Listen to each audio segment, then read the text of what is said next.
राजस्थान के सैकड़ों साल के इतिहास में कई ऐसे राज दर्ज हैं जिन्हें आज भी समझने की कोशिश की जाती है। वजह चाहे कुछ भी हो, पर इतिहास हैरान कर देता है और कई ऐसे सवाल खड़े कर देता है जिनके जवाब कोई नहीं दे पाया। उन्हीं में से एक किले के इतिहास में वीरता, बलिदान और जौहर है, जहां एक पराजित राजा के पलंग को 500 साल तक कोई नहीं हिला पाया और एक तोते ने कर दिया था गद्दार को शर्मसार। ऐसी कई कहानियां हैं।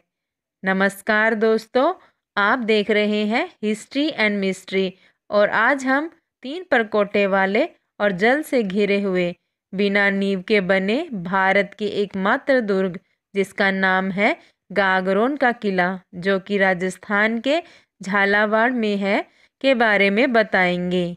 तो चलिए शुरू करते हैं। दोस्तों, दक्षिण राजस्थान और मालवा के बीच काली सिंध और आहू नदी के संगम पर पानी से घिरे इस गागरोन दुर्ग का निर्माण डोड राजा बीजल देव ने करवाया था। बाद में इस किले पर खींची राजपूतों ने राज किया। कभी इस किले में 52 मंदिर हुआ करते थे और 100 साल का पंचांग भी यहीं बना था। दोस्तों, सीधी खड़ी चट्टानों पर यह किला आज भी बिना नींव के खड़ा है। किले में 3 प्रकोटे हैं, जबकि राजस्थान के अन्य किलों में 2 ही प्रकोटे होते हैं। झालावाड़ के किले में 2 प्रवेश द्वार हैं, एक पहाड़ी की तरफ खुलता है तो दूसरा नदी की तरफ। दोस्तों, गागरोन के किले को वर्ल्ड हेरिटेज की सूची में भी शामिल किया गया है। चारों ओर से पानी से घिरे होने के कारण इसे जल दुर्ग के नाम से भी जाना जाता है। दोस्तों, 13वीं शताब्दी में अलाउद्दीन खिलजी ने किले पर चढ़ाई की, जिसे राजा जैत सिंह ने विफल कर दिया था। 1338 ईस्वी से 1368 तक राजा प्रताप राव ने गागरोन पर राज किया और इसे एक समृद्ध रियासत बना दिया। बाद में सन्यासी बन गए। वही राजा प्रताप राव संत पीपा कहलाए। गुजरात के द्वारका में आज उनके नाम का मठ है। दोस्तों, लगभग 14वीं सदी के मध्य तक गागरोन किला एक समृद्ध रियासत बन चुका था और इसी वजह से मालवा के मुस्लिम घुसपैठिए शासकों की नज़र इस पर पड़ी। होशंग शाह ने 1423 ईस्वी में 30,000 की सेना और कई अन्य अमीर राजाओं को साथ मिलाकर इस गढ़ पर चढ़ाई की। दोस्तों, गढ़ पानी से घिरा होने के कारण होशंग शाह किले में प्रवेश नहीं कर पाया और गढ़ के बाहर डेरा जमा लिया। संकट के समय पूरा नगर गागरोन किले में ही शरण लेता था। यहाँ पानी और अनाज के उचित भंडार थे। इसी वजह से होशंग शाह के आक्रमण के बावजूद कई महीनों तक नगरवासी दुर्ग में सुरक्षित रहे। दोस्तों, अंत में होशंग शाह को पता चला कि नदी से एक मार्ग की सहायता से पानी किले में जाता है और किले में ही अनाज की व्यवस्था है। इसलिए उसने नदी में गाय का मांस डालवा दिया। दूषित पानी और अनाज की कमी के चलते मजबूरन होशंग शाह से सैन्य शक्ति में कमजोर अचल दास को युद्ध के लिए किले से बाहर आना पड़ा। हार निश्चित थी, इसलिए कायरता के साथ मरने से बेहतर राजा अचल दास ने सेना सहित साका करने की ठानी और होशंग शाह पर आक्रमण कर दिया। दोस्तों, झालावाड़ के इस गागरोन किले में जौहर की भी सच्ची कहानियां मौजूद हैं। किले में प्रवेश करने के बाद सबसे पहले जौहर कुंड आता है। साधारण से दिखने वाले इस कुंड में हजारों महिलाओं ने और राजपूती मर्यादा के लिए जौहर किया था। दोस्तों, किले में जौहर राजा अचल दास खींची के पराजित होने के बाद हुआ था।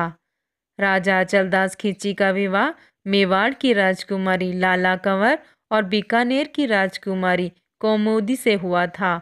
होशंग शाह के साथ युद्ध के समय साका करने से पहले अचल दास ने दोनों रानियों के साथ इसी जगह पर आखिरी बार वार्तालाप की। दोस्तों, होशंग शाह ने अचल दास को रण में छल कपट से पराजित कर दिया और बंदी बना लिया। किले में खबर मिलते ही रानियों ने नगर की अन्य औरतों के साथ अपनी मर्यादा की रक्षा के लिए जौहर कर लिया और आज गागरोन का किला वीरान बनकर रह गया है। होशंग शाह के बाद अकबर, बहादुर शाह और कई अन्य मुस्लिम शासकों ने युद्ध किए और राज किया। दोस्तों, लगभग 1532 में गुजरात के बहादुर शाह ने किले पर आक्रमण कर इसे मेवाड़ के महाराणा विक्रमादित्य से जीत लिया था और किले पर कई साल तक राज किया। बहादुर शाह किले में पाए जाने वाले हीरामन तोते को अपने साथ रखता था। हीरामन तोता बोलने में माहिर थे और वफादार भी। उस दौर में मुगल एक खतरनाक रियासत के रूप में उभर रहे थे। दोस्तों, हुमायूं ने बहादुर शाह को पराजित करके किले को जीत लिया और उस तोते को भी कैद कर लिया। हुमायूं ने बहादुर शाह के सेनापति को युद्ध से पहले अपने साथ मिला लिया था, यानी कि छल से बहादुर शाह को हराने के लिए जब सेनापति युद्ध के पश्चात हुमायूं से मिलने आया तो हीरामन उसे देखते ही गद्दार गद्दार चिल्लाने लगा और रूमी खान शर्मसार अपनी गलती के लिए पछतावे के साथ हुमायूं के सामने खड़ा रहा। हुमायूं ने क्रोध में आकर कहा, अगर ये तोता इंसान होता तो इसी जगह मैं इसका सर कलम कर देता। खैर, सर कलम करने का फायदा कुछ नहीं था। रूमी खान को उसकी गलती का एहसास हो चुका था। दोस्तों, यह किला हिंदू मुस्लिम एकता का प्रतीक भी है। यहाँ हर साल सूफी संत मीठे शाह की दरगाह में मुहर्रम के महीने में बड़ा आयोजन भी होता है। किले के बाहर हनुमान मंदिर और मजार भी आमने सामने और पास पास बनी हुई हैं।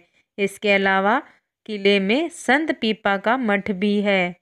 दोस्तों, अचलदास खींची के पलंग और हुक्का पीने की आवाज़ के बारे में लोगों की मान्यता है कि राजा हर रात यहाँ पर आकर पलंग पर शयन करते हैं। रात को कई लोगों ने इस कक्ष से किसी के हुक्का पीने की आवाज़ सुनी। यहाँ पर हर शाम पलंग पर लगे बिस्तर को साफ कर व्यवस्थित करने का काम राज्य की ओर से एक नाई करता था और उसे हर रोज़ सुबह पलंग के सिराने 5 रुपये रखे भी मिलते थे। कहते हैं कि एक दिन रुपए मिलने की बात नाई ने किसी से कह दी, तब से रुपए मिलने बंद हो गए थे। दोस्तों, आज़ादी के पहले यहाँ कई राजाओं ने राज किया और उनके अस्त्र शस्त्र अचलदास खींची का मशहूर पलंग, तोप इत्यादि किले में मौजूद थी। लेकिन आज़ादी के बाद कोटा रियासत खत्म हो गई और किले के सभी सामान को लोगों ने गायब कर दिया। राजा अचलदास की भारी भरकम तलवारों में से एक को उच्च अधिकारी ले गए और दूसरी को चोर चुरा कर ले जाते समय वजन अधिक होने के कारण छोड़ गए, जो अब झालावाड़ थाने में रखी है। महल के पलंग और तोप स्थानीय लोग चुरा कर ले गए।